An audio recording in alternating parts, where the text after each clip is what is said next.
ሰላም ጤና ይስጥልን ውድና የተከበራችሁ የቻናላችን ቤተሰቦች ዘወትር አክብሮታዊ ሰላምታችን በያላችሁበት የዓለም ጥግ ሁሉ ይድረሳችሁ እያልን ለሰዓቱ ለእናንተ ይመጥናሉ ያልናቸውን ዕለታዊ አነጋጋሪ መረጃዎችን ልናስደምጣችሁ በተለመደው የመረጃ ሰዓታችን ተመልሰን መጥተናል። ውድና የተከበራችሁ የቻናላችን ቤተሰቦች አብራችሁን ስትቆዩ ቻናላችንን ላይክ፣ ሸር፣ ሰብስክራይብ እና ኮሜንት በማድረግ የከበረ ድጋፋችሁን ታሳዩን ዘንድ በአክብሮት እየጠየቅን በቀጥታ ወደ ዕለቱ አነጋጋሪው መረጃችን አመራን። አማራው፣ ትግሬው፣ ኤርትራውና ሱዳኑ ተደራጅቶ ተነስቶብናል። እንደ አንድ ሀገር ልጆች ካልተደራጀን ያጠፉናል። ሳንጠፋ በፊት በጋራ እንደሆነን መመከት አለብን። ይህን የሚሉት ሀብታሙ አያሌው የፍላሚንጎ መንግስት እያለ የሚገልጻቸው የቦሌ ኦሎምፒያው መንግስት አቶ ሽመልስ አብዲሳ ናቸው። አቶ ሽመልስ አብዲሳ አሶሳ ከትመው የአጋርነት ተማጽኖ ሲያሰሙ ከርመዋል።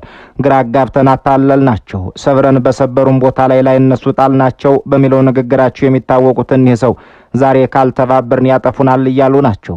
ስልጣንን ቁማር፣ መከበርን መፈራት፣ ዝምታን መቀበል አድርገው የሚወስዱት አቶ ሽመልስ በመጨረሻም የተወራረዱትን ቁማር ተበልተዋል።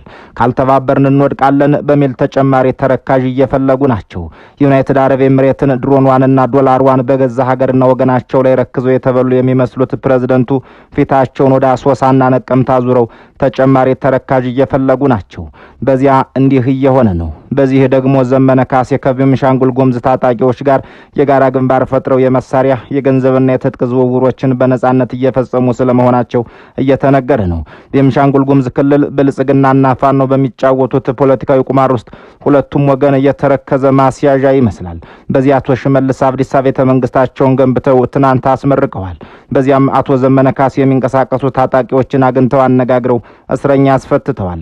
መንታገዥነት በኦሮሚያም በአማራም በትግራይም ብቻ ሳይሆን በቤኒሻንጉልም ነብሯል። አቶ ሽመልስ አብዲሳ የ300 ሚሊዮን ብር ቤተ መንግስት የገነቡበት ክልል አቶ ዘመነ ካሴ የበርካታ ቢሊዮን ብር የጦር መሳሪያዎች የሚያስገቡበት እንደሆነ እየተነገረ ስለመሆኑ እያነሳን ቆይታ እናደርጋለን። ክቡራን ሆይ አሶሳ የኦህዴድም የፋኖ ኃይሎች መሻኮቻ የሆነችው በውስጧ ምን ቢኖራት ነው? በገዢዎች ፖሊሲ ለጦርነትና ለሞት ተዳርገው ለነገ ልጅን ከጥይትና ከድሮን የተሸሽገው ይሆን ብለው ሲጨነቁ የሚታየውን የንጹሃን እሮሮ የሚዘግቡት ዓለም አቀፍ ሚዲያዎች ብቻ ናቸው። በአሶሳ ከተማ የ300 ሚሊዮን ብር ቤተ መንግስት አስገንብተው በዙሪያው ግን በጦርነት የሚቃጠሉ ቤቶችንና የሚረግፉ ዜጎችን እያዩ ጠላቶቻችንን በጋራ እንመክት የሚሉ ገዢዎች ራብተኞች ዳቦ ካጡ ለምን ኬክ አይበሉም ያሉትን ፈረንሳያዊት ማሪ አንቶኒየትን የሚያስንቁ ናቸው። አቶ ሽመልስ አብዲሳ ይህንን ንግግር በአሶሳ ከተማ መሬት ረግጠው ሲናገሩ የክልሉን ነዋሪ ለጦርነትና ለስደት አሳልፈው የሰጡ በመተከልና በኩምሩክ የሰው ህይወት እንዲረግፍ ያደረጉ አይመስሉም። ከሺህ የሹመኛ አጋርነት ተማጽኖ ጀርባ ግን ብዙ ጥፋቶችና ክፋቶች ሲፈጸሙ ከርመዋል፣ እየተፈጸሙም ናቸው። ሰዎች መንገድ ላይ በጥይት ሲቆሉ እንደ ግልገል በለስ ባሉ ከተሞች አቅራቢያ በህዝብ መመላለሻ መኪኖች ላይ በሚፈጸም ጥቃት ንጹሃን ሲረግፉ ለምን ትገድላላችሁ ብለው ከመጠየቅ ይልቅ ካልተደራጀን ያጠፉናል በሚል ጦርነት ቀስቃሽ ንግግር ሲሸርቡ ከርመዋል። በቤኒሻንጉል ምድር የሚታየው የጦርነት እሳት አርሶ አደሩን ከቀዬው አፈናቅሎ ለስደትና ለድህነት ታርጎታል። ጦርነት እንጂ ሰላምን የማይመርጡት ገዢዎቹ የዩናይትድ አረብ ኤምሬቶችን ድሮንና ዶላር በገዛ ወገናቸው ላይ ረክዘው የተበሉ የሚመስሉ ቁማርተኞች ናቸው። እንደ መንግስት ነኝ ብሎ ዜጎችን ከጥቃት ከመከላከል ይልቅ ክልሉን የሱዳን አማጺዎች RSF የሚሰለጥኑበት የአረብ ኤምሬት የውክልና ጦርነት መሳሪያዎች የሚራገፉበት መጋዘን አድርገውታል። አቶ ሽመልስ ፊታቸውን ወደ አሶሳና ነቀምት አዙረው ተጨማሪ ተረካዥ የሚፈልጉት የተወራረዱበት የፖለቲካ ቁማር ስለተበላባቸው እንደሆነ እየተነገረላቸው ነው። ታሪክ በተደጋጋሚ እንደሚያስተምረው አንድ እውነት አለ። እርሱም በገዢዎች ቃላትና በሕዝብ የኑሮ እውነታ መካከል ያለው ገደል ሲሰፋ የታሪክ አቅጣጫ ወደ አዲስ ምዕራፍ መዞሩን ነው። ከብዙ መቶ ዓመታት በፊት በፈረንሳይ ምድር ሕዝቡ ዳቦ አጣን ብሎ ሲጮህ ዳቦ ካጡ ለምን ኬክ አይበሉም ያሉትን የንግስት ማሪ አንቶኔት ቃላት የዚያን ዘመን የባለስልጣናትና የሕዝብን መራራቅ ገላጭ ነበር። ዛሬም በኢትዮጵያ ምድር በተለይም በቤኒሻንጉል ጉሙዝ ክልል ተመሳሳይ ታሪክ ፓራዶክስ ወይም ተቃርኖ እየታየ መሆኑን ብዙዎች ይናገራሉ። በዚህ ሳምንት የአሶሳ ከተማ ሰማይ በሁለት አይነት ጭሶች ተከቧል። አንደኛው በ300 ሚሊዮን ብር ወጪ የተገነባውን የርዕሰ መስተዳድር ቢሮ ለማስመረቅ የመጣው የደስታና የክብር ጭስ ሲሆን ሁለተኛው ደግሞ በመተከልና በኩምሩክ አቅራቢያ ከሚቃጠሉ ዜጎች መኖሪያ ቤቶች የሚወጣው የሐዘን ጭስ ነው። የኦሮሚያ ክልል ርዕሰ መስተዳድር አቶ ሽመልስ አብዲሳም በአሶሳ ተገኝተው ጠላቶቻችንን በጋራ እንመክት የሚል የትብብር ጥሪ ሲያቀርቡ፣ ነዋሪው ግን ጠላታችን ማን ነው የሚል ጥያቄ እንዲያነሳ የሚያስገድዱ ብዙ ክስተቶች አሉት። በአሶሳው ምርቃት ላይ አቶ ሽመልስ አብዲሳ ጠላቶቻችንን በጋራ እንመክት የሚል የትብብር ጥሪ ሲያቀርቡ ንግግሩ በአዳራሽ ውስጥ ከነበረው ጭብጨባ በስተጀርባ በነዋሪው ዘንድ ትልቅ ጥያቄ ምልክት ጥሎ አልፏል። የቤኒሻንጉል ጉሙዝ ክልል ነዋሪ ጠላታችን ማን ነው ብሎ ሲጠይቅ ጥያቄው የመነጨው ካለፈው የታሪክ መዝገብና አቶ ሽመልስ አሁን ቀደም ካደረጓቸው አወዛጋቢ ንግግሮችና ከሚወስዷቸው ጨካኝ መንግስታዊ እርምጃዎቻቸው ነው። ታሪክ በቃላት ይገነባል፣ በቃላትም ይፈርሳል። አቶ ሽመልስ አብዲሳ ወደ ስልጣን ከመጡ ጀምሮ የሚታወቁባቸው አጉራ ዘለል የሚባሉ ንግግሮች ዛሬ በአሶሳ ለሚያቀርቡት የሰላምና የአብሮነት ጥሪ ትልቅ እንቅፋት የሆነባቸው ይመስላል። ለዚህም እንደ ዋነኛ ማስረጃ የሚጠቀሰው በ2012 ዓ.ም በኢሬቻ በዓል ወቅት ያደረጉት ዝነኛው ንግግራቸው ነው። በዚያን ወቅት አቶ ሽመልስ የነፍጠኛውን ስርዓት ሰብረነዋል፣ የሰበርነውም ሰብረን ዛሬ እዚህ ደርሰናል ሲሉ የተናገሩት ንግግር በብዙ ኢትዮጵያውያን ዘንድ እንደ አንድነት ጥሪ ሳይሆን እንደ መከፋፈልና እንደ የበላይነት ፉከራ ተቆጥሮባቸው ነበር። በቤኒሻንጉል ጉሙዝ እንደሚኖረው እንደ አማራ፣ አገውና ሌሎች ብሔረሰቦች ዘንድ እንዲህ ያሉ ንግግሮች ጠላት የሚለው ቃል ትርጉም እንዲያጣ አድርገውታል።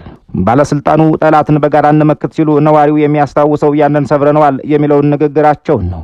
እኛን የሰበረ ኃይል ዛሬ ስለ የትኛው ጠላት ነው የሚያወራው የሚለው ጥያቄ የብዙዎቹ ሮሮ ሆኗል። ሌላው በተጨባጭ ማስረጃነት የሚጠቀሰው የአቶ ሽመልስ አብዲሳ ንግግር በአንድ ወቅት ስለ ኦሮሞማ ስትራቴጂ ሲናገሩ የተደመጡበት ንግግራቸው ነው። አዲስ አበባን የኦሮሞ የማድረግና ታሪክን የመቀየር ፍላጎት ያንጸባረቁባቸው ንግግሮቻቸው በቤኒሻንጉል የሚኖረው ነዋሪ የኛ ክልል የወደፊት ዕጣ ፈንታ ምንድነው ብሎ እንዲሰጋ አድርገውታል። በክልሉ የሚታየው የመፈናቀልና የቤት መቃጠል ሁኔታ ከዚህ ንግግሮች ጋር ተዳምረው ነዋሪው በመንግስት ላይ ያለውን እምነት እንዲሸረሸር አድርጎታል። የአሶሳው ነዋሪ ጠላታችን ማን ነው የሚለውን ጥያቄ ሲያነሳ በእጁ ያለውን ማስረጃ እየተመለከተም ጭምር ነው። በመተከል ዞን አማራውና አገው ሲፈናቀል፣ ሺዎች ሲገደሉና በሺዎች የሚቆጠሩ ቤቶች ሲቃጠሉ መንግስት ጥቃቱን ከማስቆም ይልቅ በጋራ እንመክት የሚል የትጥቅ ጥሪ ማቅረቡ ለነዋሪው ግራ የሚያጋባ ነው። መንግስት የህዝብን ደህንነት ማስጠበቅ ካልቻለ ጠላት የሚባለው ራሱ የመንግስት ድክመት አይደለም ወይ የሚለው ጥያቄም በየሰፈሩ ይነሳል። አቶ ሽመልስ አብዲሳ ዛሬ በአሶሳ የ300 ሚሊዮን ብር ቢሮ ሲያስመርቁ ባለፈው ጊዜ የተረኝነት ስሜት ቢያንጸባርቁ ንግግሮቻቸው ያስከፏቸውን ዜጎች ማስታረቅ አልቻሉም። በአንድ በኩል እኛ ከብረናል፣ ስርዓቱን ሰብረናል የሚሉ ፉከራ፣ በሌላ በኩል ደግሞ ኑ ተባብረን ጠላትን እንምታ የሚል ጥሪ።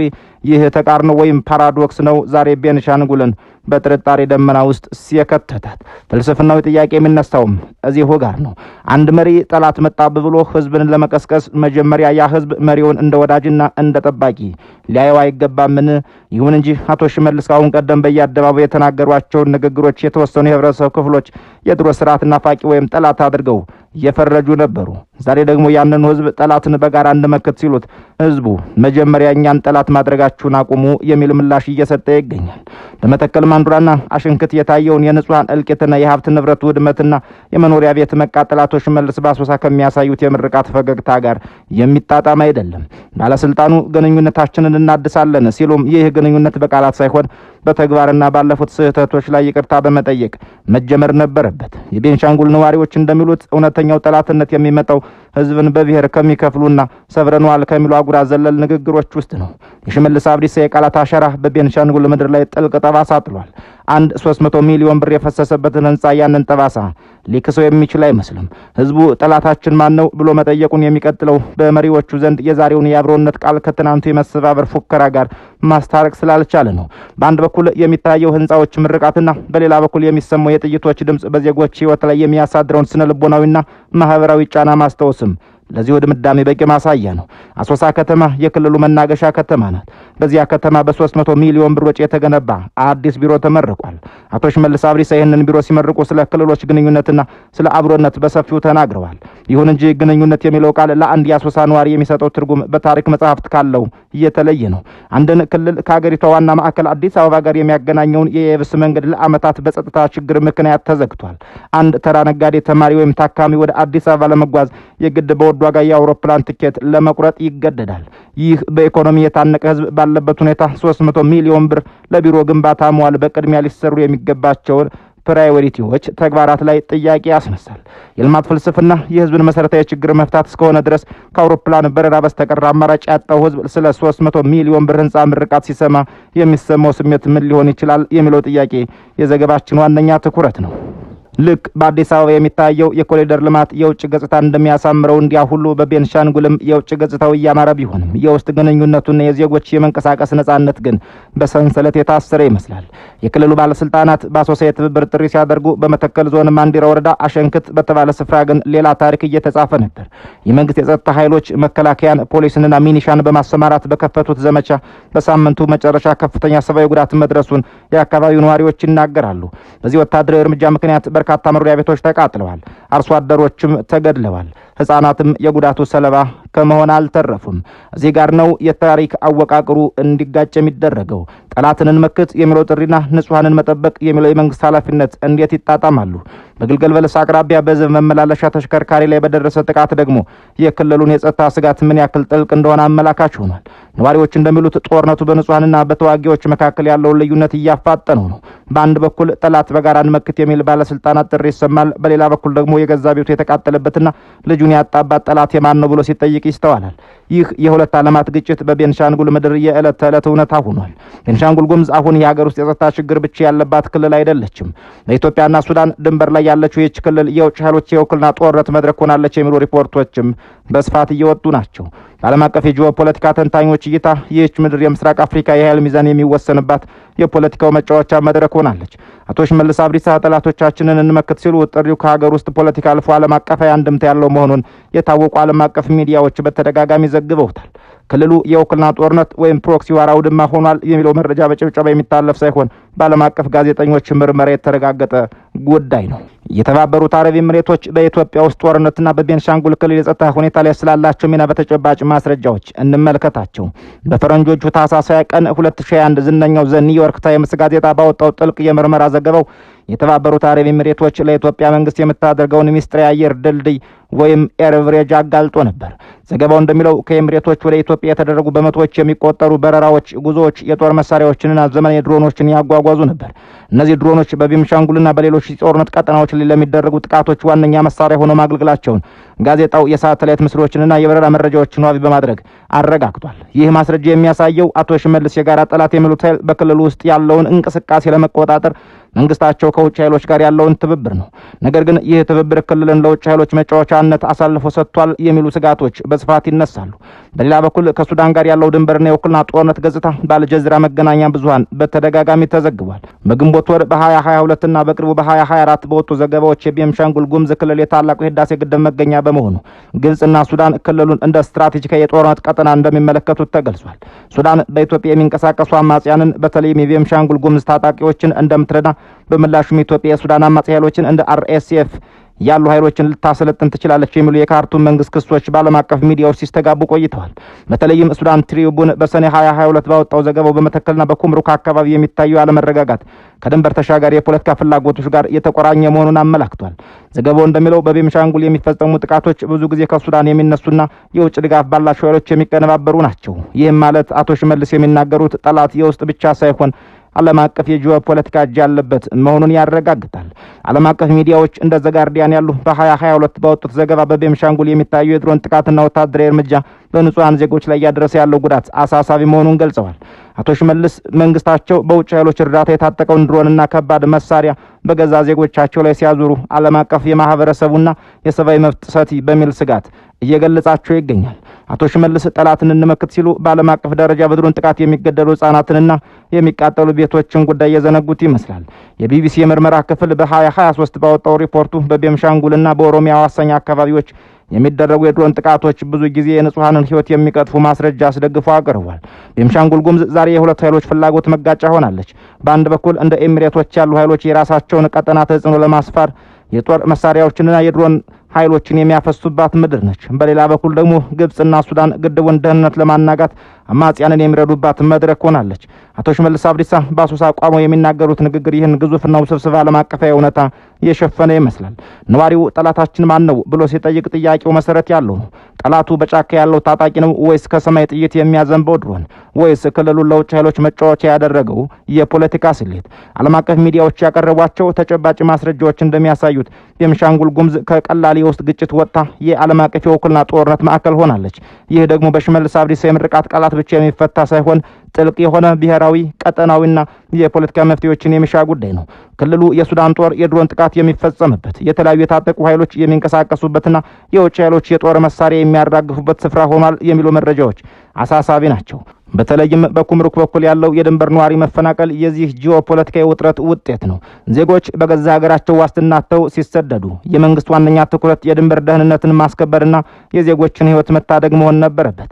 ነገር ግን አቶ ሽመልስ አብዲሳ አሶሳ ላይ ቆመው ስለ ትብብር ሲናገሩ፣ በድንበር አካባቢ ያለው ሕዝብ ግን ከጥይትና ከድሮን ጥቃት ለመሸሽ ሜዳ ላይ ወድቋል። የክልሉ ባለስልጣናት ለወታደራዊና ዲፕሎማሲያዊ ስልቶቻቸው የሚሰጡት ትኩረት በታችኛው መዋቅር ላለው ምስኪን ዜጋ ከሚሰጠው የደህንነት ዋስትና የተጣጣመ አይመስልም። ድህነትንና ጦርነትን ለማሸነፍ የሚደረግ ጥረት ንጹሐንን የመስዋዕትነት በግ ሊያደርጋቸው አይገባም። የቤንሻንጉል ምድር የኢትዮጵያ ወደፊት ተስፋ የህዳሴ ግድብ መገኛ ሆና ሳለ ነዋሪዎቿ ግን በስጋትና በመፈናቀል ውስጥ መኖራቸው ትልቅ የታሪክ ተቃርኖ ነው። የእኛን በዚህ እናበቃለን። የእናንተን ጻፉልን። ሰናይ ጊዜ የተመኘን በዚህ እንሰናበታለን።